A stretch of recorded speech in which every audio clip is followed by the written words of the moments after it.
Well, folks, it is a very warm welcome back to somebody who's been on the show before and has certainly, as a musician, is a personal favourite of mine, and that is none other than Mr. Danny Bryant. Welcome back to rockposer.com. Thanks, Dan. Nice to be here. Thank you. Well, obviously, we're going to have a chat about the brand new album, Revelation, which is out, folks, on April the 20th on Jazz House Records. And, well, where shall we start? I guess we might as well kick off with track on being the title track. And I'm going to say from the off, this is the track that's probably hit me the most, and I'm sure it's probably one of the most emotional tracks for you on the album. Yeah, it's quite a dark song, certainly lyrically, and sort of a little bit of a departure. But I had the lyrics to that for quite a while and didn't really know how the music was going to sound until we got in the studio, and it just sort of took form from there. But it's quite a sort of an epic one to open the album with, really. And I had toyed with the idea of sort of putting it a little bit later on in the running order in terms of how we sequenced the album, but the record company and I discussed it, and they said, no, let's start with it. So there we have it. Well, obviously, the subject matter that it's about is something that I'm certainly, after events last year for myself, I'm more than familiar with, so I have an absolute connection personally with this particular track. For those of you who are not aware or haven't followed Danny's career, obviously Danny's dad, bless his heart, was part of the band and sadly passed away a little while ago. And obviously there's so many connections within this album between you and your dad. Yeah. I mean, I think you write about what I certainly write about what I know and what I've experienced, so that the songs are honest and because really I don't know how to write about what I haven't experienced. So they came out in that manner, and a lot of it is about death and life, of course. It's not all doom and gloom, but there were a lot of things that I couldn't really articulate in everyday life because obviously everybody goes through it, and we lose loved ones, and that is, death is part of life, and it's very, very sad. But it comes out in your work, and so these songs are very influenced by that because, as I said, they're all the things I couldn't really articulate day to day. They ended up coming out in songs or form of therapy. I think one of the things that grabbed me on Revelation is the jazz trumpet, because it's very reminiscent of, there's a series on Amazon called Bosch, and the intro to that has exactly the same sounding jazz trumpet. And it's a sound, that particular sound, I don't know how they create it, I'm sure you could probably tell me, is, I'm not a jazz fan, but that particular sound I really, really like. Yeah, well, it's quite haunting. I think everyone would expect, like a little bit of guitar there or something. And we held the guitar back till the end of the song, and I was reading. I mean, that song has a lot of imagery in it, and I was reading things, and I came up with the title Revelation, and that led me to reading about, the Book of Revelations, and there's the story about, the seven trumpeters and that. So it all tied in, and it's not really something you would expect to be there, but I think it creates that sort of that haunting vibe. I think it is a very worthy addition. It just makes that track extra special. Isn't really the right word. I don't know. It just it's part of what sort of made the sort of track grab me, I think. Yeah, a few people have remarked on that, and I think because it's a departure, and I think because it's set almost within a kind of rock format, as you say, you've suddenly got this kind of jazzy trumpet that kind of comes out of nowhere, like a sort of cry, and I think it makes its point, When I first listened to the album, I've only had it for a few days, having been on holiday, curse my sins. I listened to it before actually reading anything about the tracks on, obviously, the PR bump that we get. Yeah. And I'm going to jump forward, which is pretty much linked, which of course is Shouting at the Moon. And I thought, cool, this has got a really different feel about it. And then when I actually read what you had said about the track, and then suddenly it all made real sense. And obviously, again, it is linked to your dear father. Yeah. But it's almost a departure for you, sound-wise. Well, yeah. I mean, what it was, I tried to write because we were very close and we knew each other so well. I knew the kind of songs he'd go for. So when I wrote a song for him lyrically, but then I tried to write it musically, sound like something that he would like. That he'd say to me, "Oh, I like this song. Well, listen to this." And the lyrics are just about. I mean, he died at home. He wanted to. So, and I the night before so I went and stayed. My wife and I went and stayed at the house, and obviously my mum was there as well. And I sat up with him the night before he died the next day, and that was the last night. And the lyrics are really about that, and just the things we said to each other and things like that.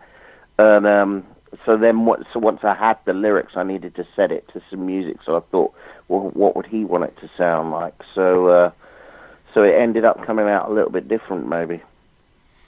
Was there any particular reason you've picked 9 tracks for the album, or was it just one of those things that just happened? It just seemed to be a sort of natural length to the album.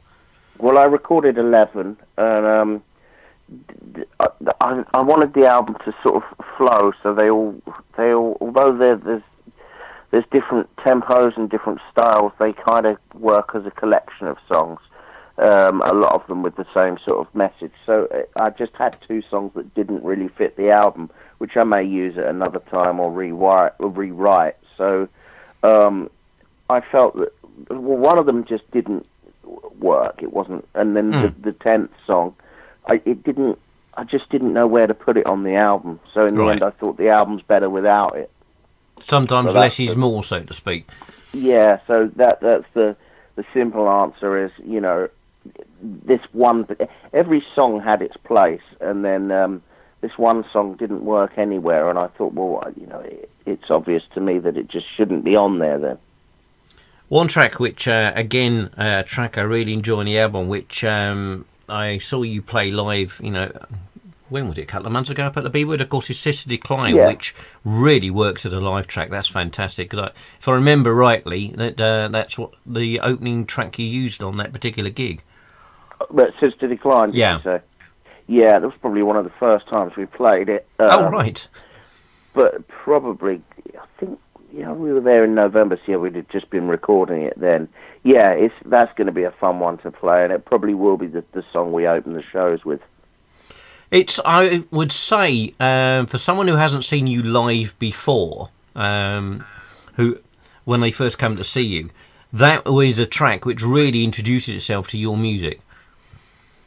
Yeah, and that's why we've sort of chosen to release that as the first song, because I think it is in keeping with the rest of the album, but it is also very, very me, if for want of a better word. It's an absolutely, and so it just fits, and it's a fun song, and as you say, it's fun to play live, and it should be. I mean, it should be.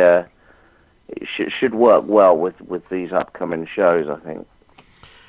Obviously, you're back working with Richard Hamilton again. Obviously, you guys must work well together, because this being, if I remember off the top of my head, the 4th time that you guys have worked together. Yeah, definitely. And it's a great working relationship and a good friendship as well. And he's very good at guiding me in the right direction. And he has my trust, which, a producer really needs to gain your trust. And he's good at telling me when that's it, that's a take, leave it there, and he's good at telling me that's not good enough, go and do it again, which is really what you need from a producer. Well, if you haven't got any trust in your producer, I mean, it's never going to go anywhere anyway, is it?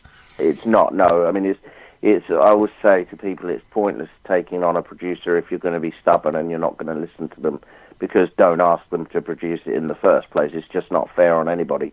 So, but equally, they have to earn that trust. And and Richard and I have a great working relationship and a really good friendship as well. So it's fun, and we as dark as some of the album is, we had a lot of fun making it. Well, I mean, music is an emotional thing, as we said earlier, and dark is not necessarily bad, because I think when it comes to death and the bad things that happen in life, it is important to either talk about them or release them, and I'm guessing this has been pretty much a therapeutic exercise for you. Definitely, and I agree with what you say, and it's just a snapshot of a particular time. But it's better to talk about it, and when you were saying you had the same thing last year, and you'd rather there wasn't the elephant in the room. You'd rather someone said, "Oh, how you feeling?" or "Sorry to hear about that," because it is part of life, isn't it? And it is going to happen to everybody. Exactly. Obviously, you touched on the tour, which is coming up, and you're taking two great acts out on the road on obviously separate occasions. What can you say about Steve Hill? I mean, calling him a one-man band isn't really doing him justice, is it? No, it's great, isn't he? Yeah, I'm looking forward to that. I mean, what a unique... when he hit the scene, it was like a bit of a sort of jaw-dropping moment. What a unique act to bring to the stage, and how well he's gone down. So I think that's a great pairing. And also a band which I've seen a couple of times, the Rainbreakers, who seem to be really going somewhere now, and they are a great live band as well. They're really good, yeah. They opened for me somewhere or other. I can't remember where it was, but about a year ago, and I said, look, when we do this next sort of extensive tour, we've got to have you along for some opening of the shows. So I'm looking forward to both those. It's going to be really good, and as you say, it's an extensive tour. Takes us all across Europe, and the first leg is about 50 dates, I think. So it should be a lot of fun, and it should be fun to play the songs. Well, you're not doing anything by half. I mean, that's what I call, a proper old school tour, not 3 dates and call that a tour. No, it's a tour. It is actually. I mean, I think I counted it yesterday, and it's like 50 dates with about 2 days off for travelling. So, yeah, that's old school, but it's fun. Well, Danny, as always, it's always a pleasure to talk to you, mate. Congratulations on, again, another fantastic album. Thanks, Dan. It's really, as I said, hit home. Thoroughly enjoying it, and hopefully catch you out on the tour, because, as you know, I always enjoy watching you guys play. Yeah, thanks for the support, and thanks for having me on the show. No problem at all. I'll speak to you soon. Thanks, mate.